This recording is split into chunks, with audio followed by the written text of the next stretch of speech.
The starting point was long time ago. Anna Roussos, named Best Wedding Photographer in Europe by the WED. Do you have any posing tips for the brides? Best posing tip I can give. Anna photographs weddings all over the world. What is the luxury brand? What does it really mean? With a background in fashion photography, she has been featured in many famous magazines, such as Vogue, Elle, Martha Stewart Weddings. I think one wedding is not enough. Her style, timeless, with an editorial touch. Your client should be able to say, I hired Anna Roussos to be my wedding photographer. Every single question you have about the wedding industry will be answered here. I'm Antonis Papadakis, and this is the Wedpodcast. Welcome. If you do like us, share some love and press the subscribe button. Let's start.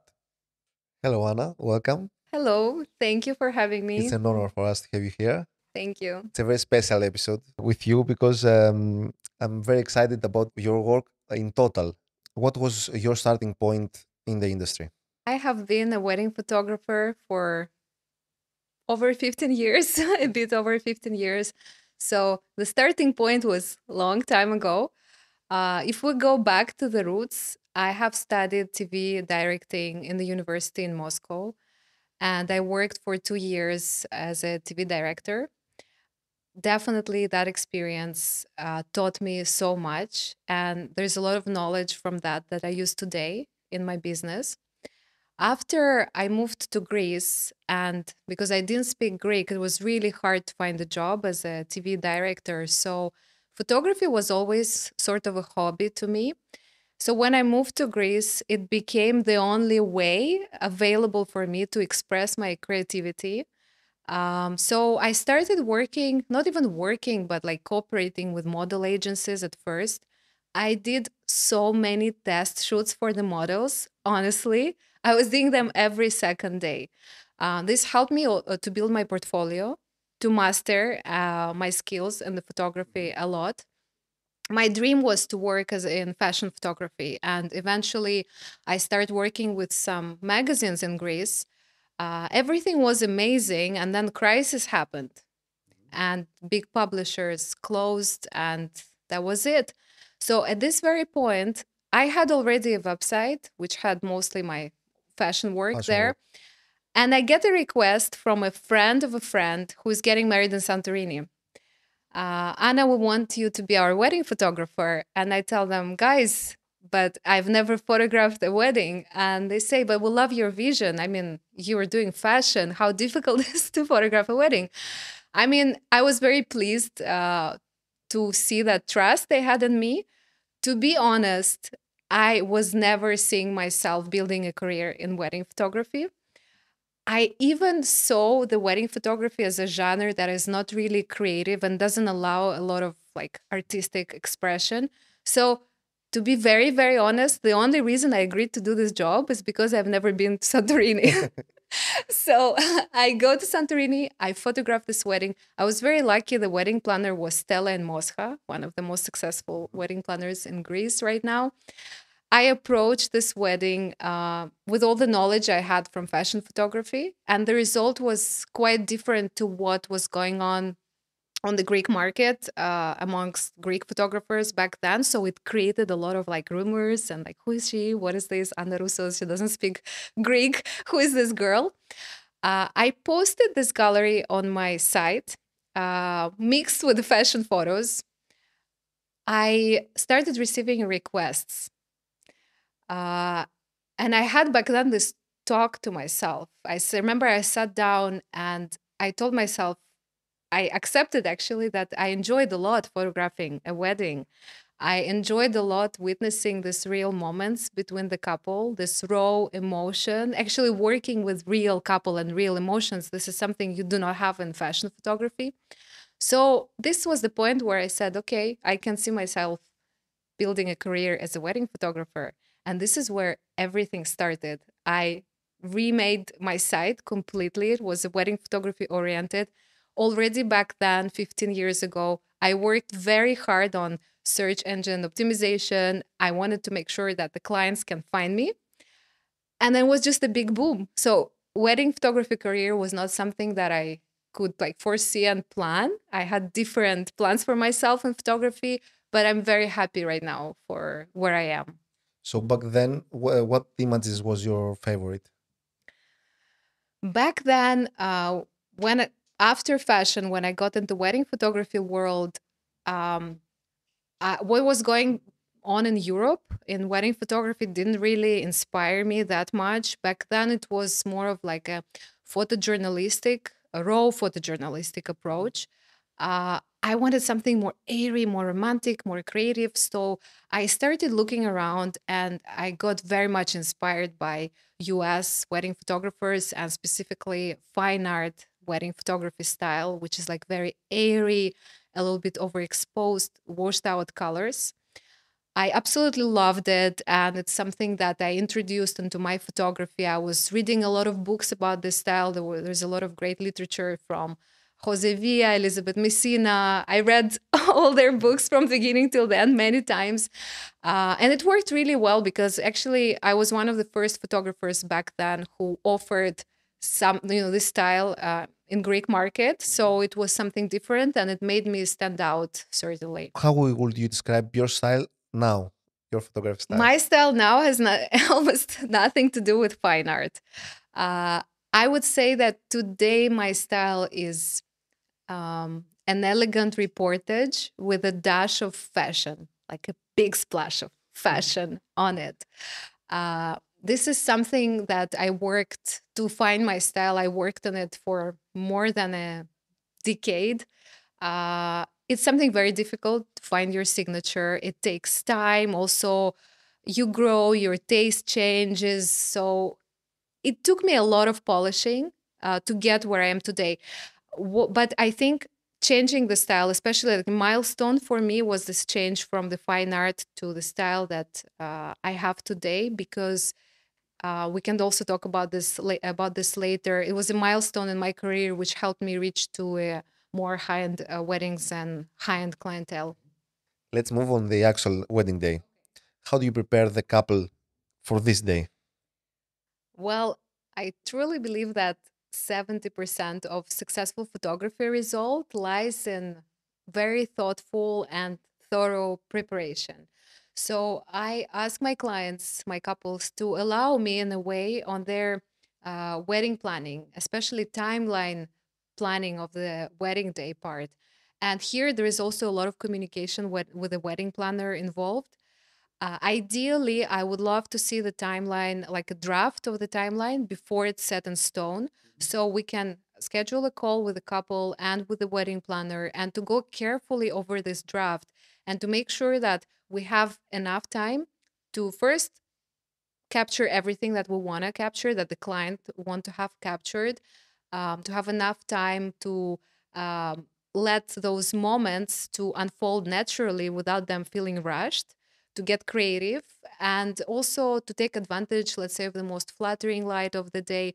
So this is very important for me, this preparation process. And then based on this wedding day timeline, I create a wedding photography timeline. So wedding photography timeline, it's like an offspring of the wedding timeline, but it can become a very intricate document on its own with a lot of lines. So we basically write down everything minute by minute. One thing that I learned is that if you do not include something in the timeline, most likely it is not going to happen on the wedding day. If you don't know the venue, so you don't know the locations that you can make the portraits or any images there, how you get prepared for this? So this happens quite often to me because I'm a destination wedding photographer and sometimes I travel to places I've never been before.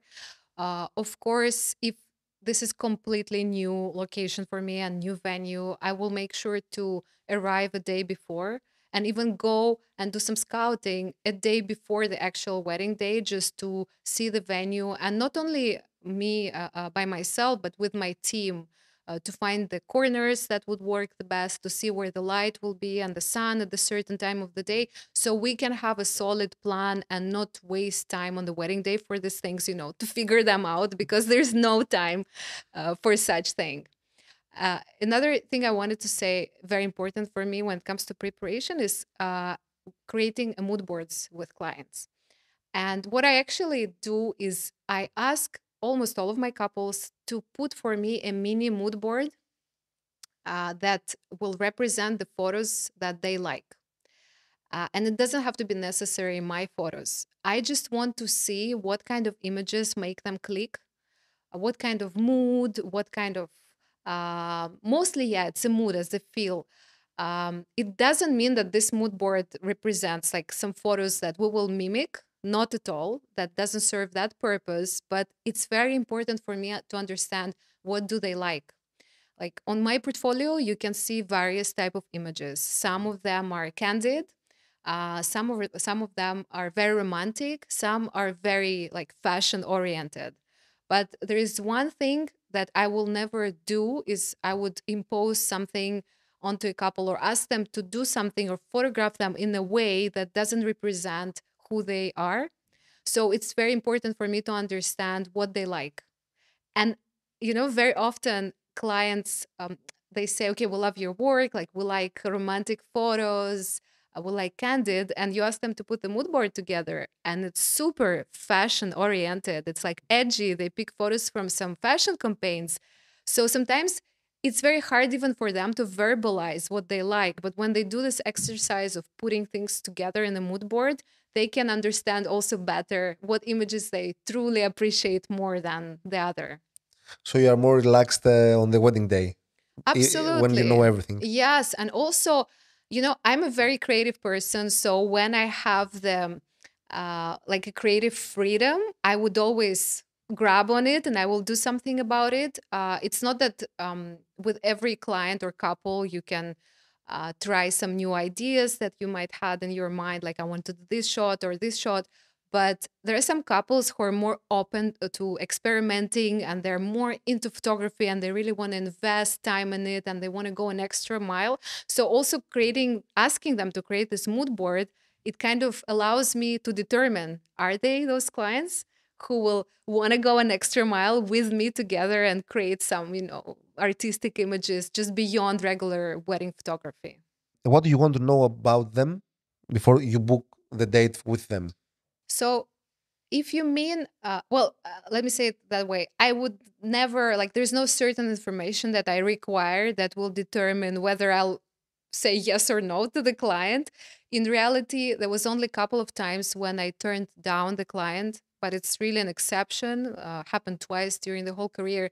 And mostly it was because at some point I realized that what they like, what they really want, has nothing to do with my photography is. And I think it's very important to be extremely transparent and honest when you realize something like this. And it doesn't have to do only with wedding photography, but the wedding planners or any other With artist everything. as well. Yes.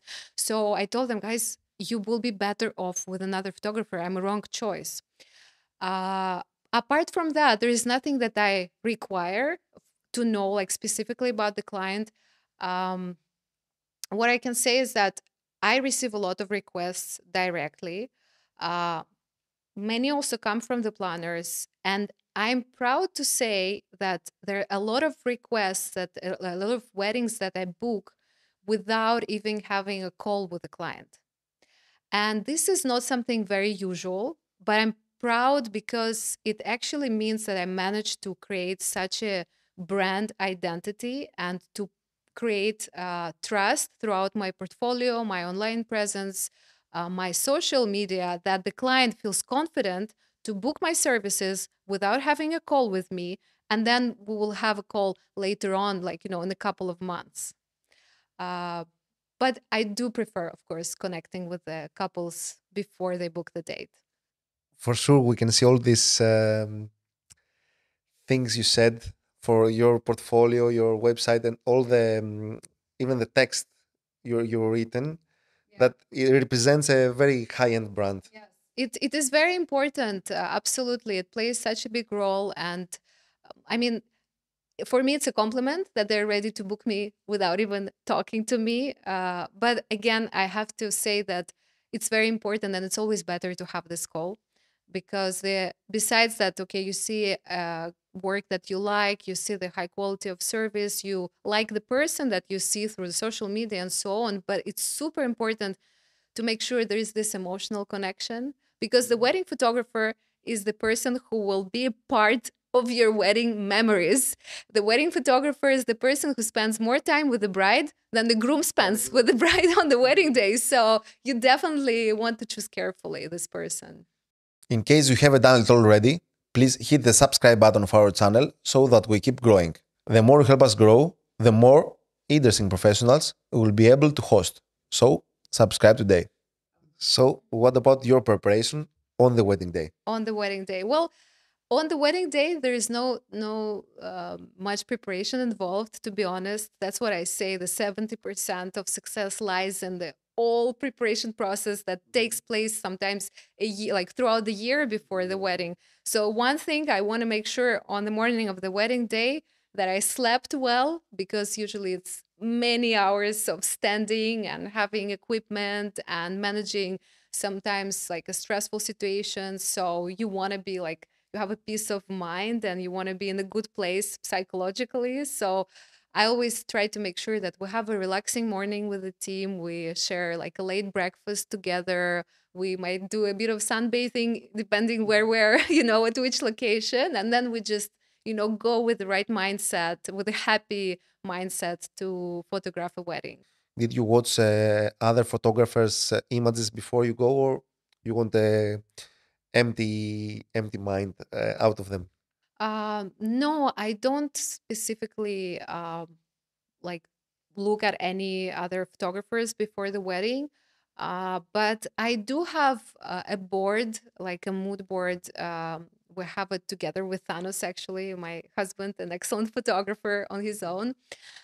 We have like a common mood board where we pin different photos, mostly from fashion photography, some interesting concept and ideas that sparks something in us. So when we find those clients who are ready to go an extra mile, then we say maybe we try, and get inspired from here and, build on this idea. But otherwise, nothing rather than just going through the mood boards if I already prepared it with my customers, with my couples. Of course, briefing the team. This is very important part of the preparation. We sit down during the breakfast in a very relaxed atmosphere and we read through the timeline. I also have a special timeline for each member of the team. So Of your team? yeah, so they don't have to carry the whole list, like everyone, like because we split many times. So each of us has his own timeline. An assistant has his own timeline. So everyone has different tasks. Big time now. Yes. My favorite question. Let's go there. Do you have any posing tips for the brides? The best posing tip I can give has nothing to do with posing.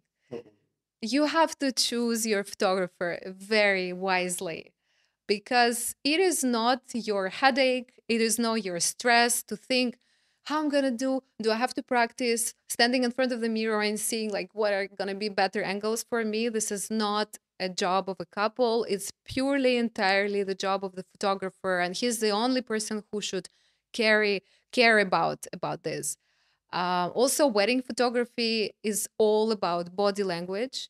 And for example, you can feel like, I'm beautiful, I look amazing, but if your body language says otherwise, like if your posture is not perfect, if your lips are tense, if your fists are like that, and so on, then this will translate into photograph and it will not look beautiful and confident and relaxed. And the good news that with the body language, it works the other way around. So if your photographer guides you through the process and suggests you more flattering posture, more flattering position of your hands, or even more flattering movements that will eventually relax you, look more flattering, and they will make you feel good at the end, and follow the flow and forget about you're being photographed and just enjoying the process. It's very, very important to have someone guiding you throughout the photo shoot. I truly believe so. Are there any photography trends you follow, or do you prefer, let's say, the timeless images?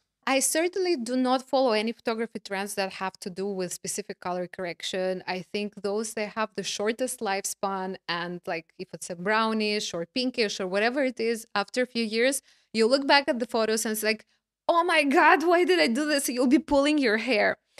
Uh, there is certainly like a fine art style, but it's more of an approach. It's not just a trend, and that's why it's lasts for so long. It's still very popular. There is still a lot of couples who are in love with fine art photography, for instance, and those soft and very romantic images. So I did follow it for the long time, but apart from that, I do not want right now, and I don't feel a need to follow any trends because I'm really happy where I am right now. I feel like I found this a cocktail mix for my own style that I'm super happy about. So I don't want to go anywhere from there right now. We talked about the inspiring stuff. Now we will talk about the difficulties. Let's do it. What about demanding events and working with high-end clients? I have to be honest, I have pretty same approach if it comes like to a smaller intimate wedding or a demanding like high-end event. I have a very scientific approach to wedding photography. The biggest difference with demanding events is that usually it's a multi-days event. There is a lot of production involved, and there were a lot of money that were put on the table to make this 3 days, 4 days event to Event. happen. So it certainly adds a layer of pressure on the wedding photographer and not only on all of the wedding vendors. Apart from that, like in my approach, there is no really a difference, not really much different from me. And you start working with a high-end clientele and position yourself as a luxury service, the biggest challenge, task, is to actually live up to the standard of the word luxury. So, what is the luxury brand? What does it really mean? I really like the acronym R.E.P.A to describe the meaning of luxury brand, where R stands for rare. It means that the service or the product that you offer has to be something rare to find, not something you can find on every corner of the street. E stands for exclusive. So it has to be something available not for the vast majority of the audience, potential clients, but to, a more smaller group. Exclusivity is also has to do with the price tag very often. Hence, all of the like luxury fashion brands, they have very high price tag. P stands for prestigious. Luxury brand has to be prestigious. What it means in a wedding photography is that your client should be able to say, should be proud to say that I hired Anna Roussos to be my wedding photographer. I hired the X wedding planner to be my wedding planner. And A stands for authenticity. Authentic brand is a brand that is really very transparent, that has super clear communication, and that is very, very consistent in everything it does. Like from the images, like in our case, like in my case, I choose for my portfolio, to the tone of voice that I choose, to the way I write my marketing messages. So the bottom line that when you work with high-end clientele, it's not only about providing an exceptional quality of the like photos. It's about the emotional connection. It's about how you make them feel from the very beginning of your cooperation to the very, very end. So you have to be consistent to all this REPA. You have to be consistent. You have to keep all of this in mind. Those are like check boxes that you have to make sure to check in order to, get to work with this kind of clientele. And this is, I find, like the difficulty because you have to monitor it all the time. It's like an ongoing process. So my next question is this: how did you get to work with high-end clients? Because if you have REPA, it's easier. Okay. Absolutely.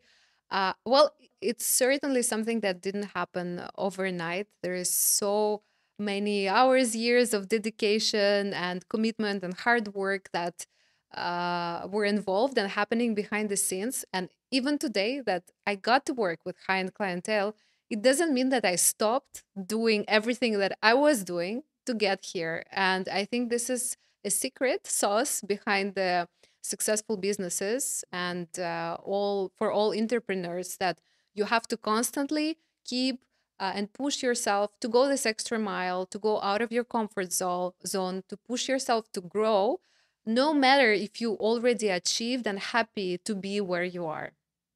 Was there a wedding in your career that gives you the portfolio that allows you to get into the high-end clients and their events, the demanding events? I think one wedding is not enough.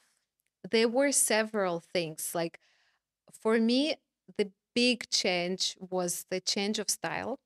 This was something that really was a big milestone, as I mentioned before. And all together with some weddings that I've done in this style and some new like marketing efforts that I did, like networking, um, which means cooperating with some new wedding planners and so on. All this together, not just one wedding, helped me and pushed my business forward to start working with more high-end clients. There's one very important thing to understand, that you can be like an amazing photographer, very artistic, creative, excellent photographs, but if you do not have a strong brand that supports your business, and if you don't have a marketing strategy, no one will ever find out about you. So working on your brand, on your branding, and working on your marketing is crucial. Okay, but you had the feeling that um, I'm changing my style, Mhm. I'm doing this networking, and this will bring me into these weddings. You have the feeling, or just happen No, flowingly? no, it was everything was very much calculated. I'm a person who usually thinks years in front, like where I want to be some years in front. So in the past, doing destination wedding photography, which involves working with high-end clientele at a certain point, was not on my radar at all. I had a little girl. She was my daughter. She was at very young age, so I didn't want to leave her and travel. I had no absolutely options with someone to live and stay with her, so it was not on my plans. She grew up, and slowly I was telling to myself, why not? I'm really excited about these opportunities to capture weddings in Italy, in France, in US, and Brazil, like you name it. So there was a strategy behind it, as the strategy I had how I'm gonna change my style and transition from fine art into the style that I have today without shocking my current clients with like who booked me as a fine art photographer and now they receive something else. So this was stretched into a span of 2.5 years, I would say. And also um, aiming to work as a destination wedding photographer definitely had some steps. Like I said, okay, I have to reach out to certain planners. I have to make sure to get some publicity. I definitely have to. I already had some destination weddings in my portfolio, but it was not a majority for me back then. So I was trying to promote more that I do destination weddings. And then the hardest and the most scariest thing to do, you know what was it? Besides changing my style, I removed the title from my homepage of my site as a wedding photographer in Greece completely, and I put the wedding photographer in Europe. To tell you how scared I was to do this is to say nothing. I was thinking I'll just lose all of my Greek, not Greek clients, but the destination clients that I have who are getting married in Greece. I was so scared, but you have to get out of your comfort zone to get to what you want. It's not happening without risks, and I'm so happy. I started marketing myself through my site, through my social media. I also changed the caption on in the biography in the Instagram, as well as a wedding photographer based in Europe, not specifically in Greece. So there were a lot of little steps taken that helped me to get where I'm today, and I'm very happy that I risked, because without this, nothing would have happened. So about your style, Okay. that you change it Yes. in the way so you go to high end clients. Um, Just A small correction here. I changed it, my style. For you. Yes, that was the weirdest thing to do from the side. I would say, if someone who didn't know what was my motivation, because I had a very successful business. I had the strong brand image already, and all of my portfolio was fine art. The approach, colors, everything that was representing my brand. But at some point, my taste changed slowly. Slowly, I realized I'm drawn more to different things, and I felt in a way like in a box in this style, creatively wise. I was longing for more raw images, more some images that are fun, more images that were flash, more like editorial looking, and the fine art style is not about it. So I did it for myself. And that was also very, very scary because whoever knew me, they were like, why are you doing this? You have a successful business. Why are you changing it like on the peak? Who does that? But actually, this, when I successfully finished the transition, what it did, it helped me to differentiate and create a gap between me and like some of my competitors on the Greek market and European market as well. There are fewer of us who work in the current style that I'm working, so it helped me to stand out eventually. How hard it is for you to pick your best photos for the gallery that you will deliver to the couple after 1,000 Yes. photos that you So capture. I'll tell you this, it's not hard. I'm so picky. I'm very, very picky person. So I can easily say good or bad, good or bad, good or bad. The thing is that I brief my team and myself, I constantly remind to myself not to over photograph. I loved what I kept through fine art photography is the approach when it comes to how careful you have to be when you take every photo, especially when you work with film. Every photo costs you money, okay? So you need to have this approach because when you start shooting and spraying, you end up with thousands of images and then there's so many similar ones, it's a nightmare. So at this point, I have a team that works for me, and I have a person in my team that does first culling. So he gives me, let's say, from a wedding, 1,100 photos or 1,200, let's say, on average. And then I will do the final call down, which will be, let's say, 850 or 900. It depends on how many hours From of his footage. coverage. No, from all our footage. From all your footage. Yes, yes. Not from just him. No. He's the person who is doing calling for me. So he calls down all of the photos of mine, the second photographer, if there's a third photographer. So he calls down them all. So you just take the 800, Yes, 900. he does the first step of the culling. So he removes of all the duplicates, bad ones like where flash didn't fire. And then he sends them to me, and then I'll just remove the ones that I believe are not up to the standard or someone have a weird expression. I always ask him to leave more options for couples portraits or for someone's portraits because there is those little difference that makes for me a lot of like little details that make a lot of difference for me. So I would prefer to pick those myself. But it's not difficult. I can be very decisive when it's choosing good or bad. What's difficult for me is to being satisfied with my own work. I'm very self like criticizing person, I can be very tough on myself. So in the end of the day, how many pictures it will stay at the gallery? I would say that for the coverage of 8 hours wedding, it would be around 700, 750, maybe 800 images, something like that. It all depends a lot about on the event. I do have like a minimum guarantee that I write in the contract, but then if the party goes crazy, especially party can add like a lot A of lot of pictures. images. Yes, so it depends on the event. If we take more photos than we agreed on with the couple, I do not keep anything to myself. I give all of the photos to them. But there is like a minimum that I know that no matter what, we are going to produce these images in 8 hours. So as you said, you have a team about the culling the photos. Hmm. You have also a team you work like an assistant. So on uh, assistant photographer?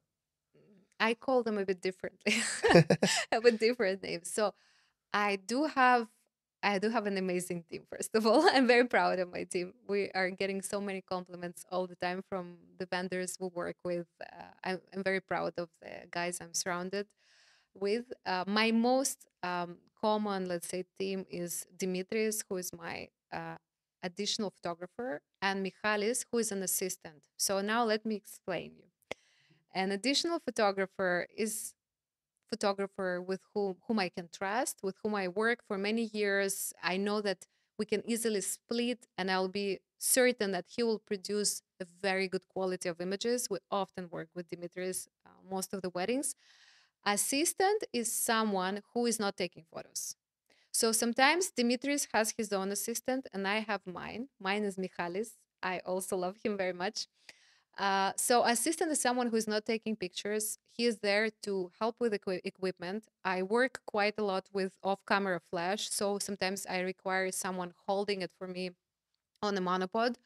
Uh, just making sure that the whole photo shoot or a wedding runs smoothly, that everyone is on time. Like if anything is needed, I know there's a person by my side who will make my life easier. And this was a game changer, I have to say. So you didn't have him from your start. No, I used to work like solo or with depends on like years ago. I would have if needed a second photographer, additional photographer with me, but having an assistant, like as an assistant, it was not in my wildest dreams, and I wouldn't even imagine like I would have to also a person, extra person to travel. You know, back then the weddings that I was doing also didn't have a budget to pay for that kind of team, so it was not on the radar. But then when I tried it out for the first time, I was like, oh my God, this I is, wanted. yes, it changed my life. Honestly, I feel so confident. I know that there is always someone, like in terms of assistant, to help me to make sure that we're staying on time because it's crucial on the wedding day to respect the timeline. He has his own program. He usually what one of the job that assistant does for me is to remind me about key points. So we agree, and he tells me, like for instance, we're photographing a bridal preparation, and he tells me, Anna, 15 minutes more, and that's it. I know I have 15 minutes more, and You're then not 5 minutes getting before. access there. No, no, I'm very glad that there is someone telling me this. And I guess also the brides and bridesmaids, they hear that in 15 minutes that we have something else planned. So it helps keeping everyone else organized. And I don't have to be playing this role only, by myself and the photographer and the manager of the timeline and the whole group. So it definitely helps a lot. And while working with Thanos, Oh. I've been Thanos Asfis, my husband. Very proud of him. Amazing photographer. I'm his biggest fan. Um, I absolutely love working with him. We often lately get hired to photograph events together, and for us, it's like a bliss because besides that, okay, we love each other very much and we love being together, and traveling together is great. When we work together, it takes our work and the final result onto another level because having two lead photographers is like having two strong talents on your team. So when you have to split, you split equally. Like I'm going to go to the bride, he will go to the groom, and we are both feeling very relaxed that the other person will do his job perfectly. So um, we actually working on launching a common studio together. It's going to be called R.E.P.A. We're super excited about this. This will allow us to promote our common work together, and especially because we already working so much on so many events together, it just makes a lot of sense to join the forces officially, I would say, in the creative field. when it's gonna be launched? So we are done with the branding, we're done with the logo, with the concept. We're working on the site right now. So this is something that takes a little bit more time as usual. We want to make it perfect. We want to make it really strong and different. So we're both super picky. So hopefully in a month in a month and a half, maybe we're going to have it launched. Okay, we're waiting. Yes, yes, me too, me too. I'm very excited. So I have the last guest question now. What's the feature you are missing from the camera you are using right now? Okay. From whom? It's from Ferguaristi. Great. Okay, not surprised. Well, not in easy question. It's a funny question, actually. Let me think. You know what happens to me often on the wedding day is that when I photograph something, especially when it's not like a documentary moment, like a ceremony, let's say bridal portraits, bridal preparations, or couples photo shoot, I can get carried away very easily. Like I have my creative juices flowing, so I can take photos. I cannot stop. It's never enough for me. So I have my assistant for that. It's also part of his, responsibilities to keep me on track and say, Anna, we have to go. It's time. So I was thinking that maybe if I can log in into the camera some details and timings, especially for the wedding, and my camera on a display could show me like an overlay on left or right of some key points. So I would see the current time and I see that in 15 minutes or in that many minutes, we have another thing. So that would actually save a lot of back and forth, and my assistant wouldn't have to worry about this, wouldn't have to pull phones or whatever printed versions of the timeline to see what's next. That would be amazing, actually. So you can customize it Yeah, in every wedding. you're like log in the information, like you can log in the timeline there, so and it displays somehow, or maybe even like the names of the parents of the bride, parents of the groom, or brothers, sisters, because there are many things It's a that nice you have idea. to memorize. So you have there like mother, Jennifer, dad, Okay. Demetrius. I have to patent this. I love that. Yes. You are the first to say about Yes. this, so it's okay. Okay. So the date is what is it? 12th of March, 8 p.m. Greek time. Okay, that's all. That was the episode. Thank you very much. Thank you for It was having very me. nice. It really. was a pleasure. I loved it. Thank you so Thank much. you. Thank you. Αλλά Roussos, thank you for being part of this podcast. We hope you enjoyed this interview as much as we did. Subscribe and stay tuned for more.